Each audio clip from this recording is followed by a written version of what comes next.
सत्य सह्याद्री, सर्वसामान्य जनतेचा बुलंद आवाज, अचूक निर्भीड सडेतोड। औंध जिल्हा परिषद आणि पंचायत समिती निवडणुकीच्या पार्श्वभूमीवर खरशिंगे आणि वरुड येथे पदयात्रा व कोपरा सभा पार पडल्या। या पदयात्रा भारतीताई गोरे आणि दादासाहेब इंगळे यांच्या प्रचारार्थ घेण्यात आल्या। गावोगावी थांबून उमेदवारांनी नागरिकांशी थेट संवाद साधला। तरुण, महिला आणि ज्येष्ठ नागरिकांनी पदयात्रेत उत्स्फूर्त सहभाग नोंदवला। यावेळी दादासाहेब इंगळे यांनी जनतेच्या सेवेसाठी आयुष्य समर्पित करण्याचा निर्धार व्यक्त केला। मुंबईला जाताना आणि परततानाही जनतेची कामे प्राधान्याने पूर्ण करणार असल्याचे त्यांनी सांगितले। भारतीताई गोरे यांनी ग्रामीण भागातील पाणीपुरवठा, रस्ते, आरोग्य, शिक्षण, महिला सक्षमीकरण आणि शेती प्रश्नावर लक्ष केंद्रित करण्याचे आश्वासन दिले।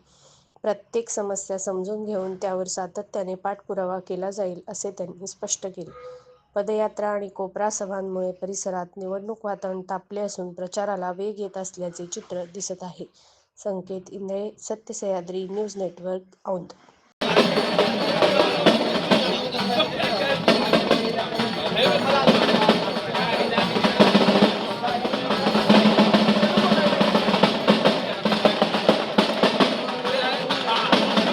हिंदवी स्वराज्याचे संस्थापक, महाराष्ट्राचे कुलदैवत राजे छत्रपती शिवाजी महाराज, भारतरत्न डॉक्टर बाबासाहेब आंबेडकर, महर्षी महात्मा ज्योतिबा फुले, ज्ञानज्योती सावित्रीबाई फुले आणि महाराष्ट्राचे पहिले मुख्यमंत्री यशवंतरावजी चव्हाण यांना स्मरून आजच्या कार्यक्रमाला उपस्थित सर्व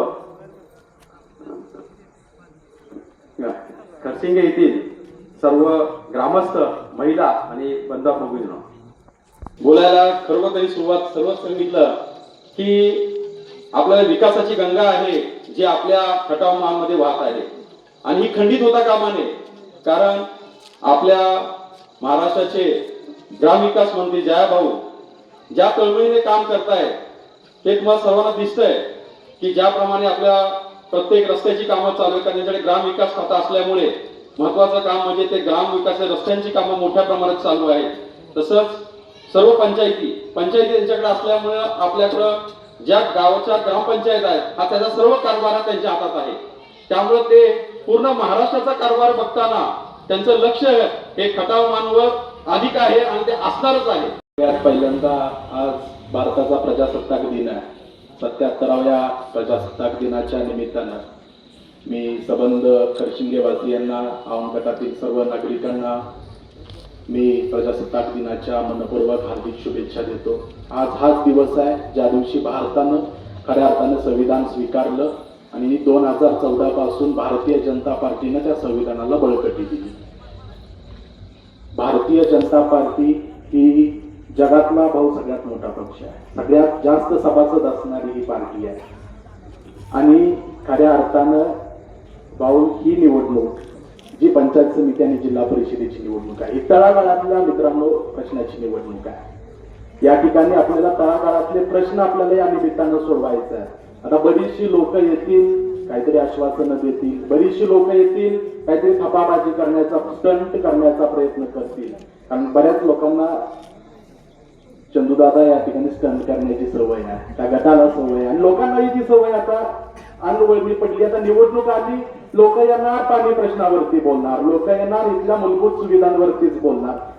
स्वातंत्र्यापासून आपण स्वातंत्र्याची 75वी साजरी केली, मात्र इथले जिल्हा परिषदेचे लोकप्रतिनिधी येऊन परत मूलभूत प्रश्नांवरतीच जर तुम्ही बोलत असाल, आज इतर देश कुठे निघाले आणि आपण कुठे आहोत हा जर विचार केला गेला तर आपण कुठं चुकलो हे स्वतः आत्मपरीक्षण करण्याची वेळ आहे। खऱ्या अर्थानं आज अंकुश भाऊंसारखा एक तरुण, तडफता आणि विजन असणारा नेता या गटाला भेटला आणि भारतीताईंच्या माध्यमातून भारतीय जनता पक्षाची उमेदवारी आपल्याला भेटली आहे। दादासाहेब इंगळेंसारख्या एका उच्च शिक्षित व्यक्तीची उमेदवारी आपल्याला पंचायत समितीसाठी भेटली आहे। त्यामुळे त्यांचे हात आपल्याला बळकट करायचे आहेत आणि अप्रत्यक्षरित्या आपल्याला कोणाचे हात बळकट करायचे, या राज्याचे ग्रामविकास मंत्री नामदार जयकुमार गोरे भाऊंचे हात बळकट करायचे।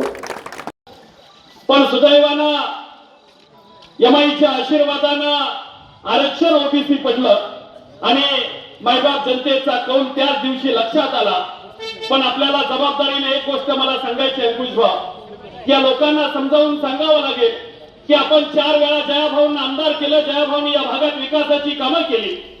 आमच्या 21 गावाच्या पाणी प्रश्नासाठी जयाभाऊ प्रचंड मोठा संघर्ष करतात.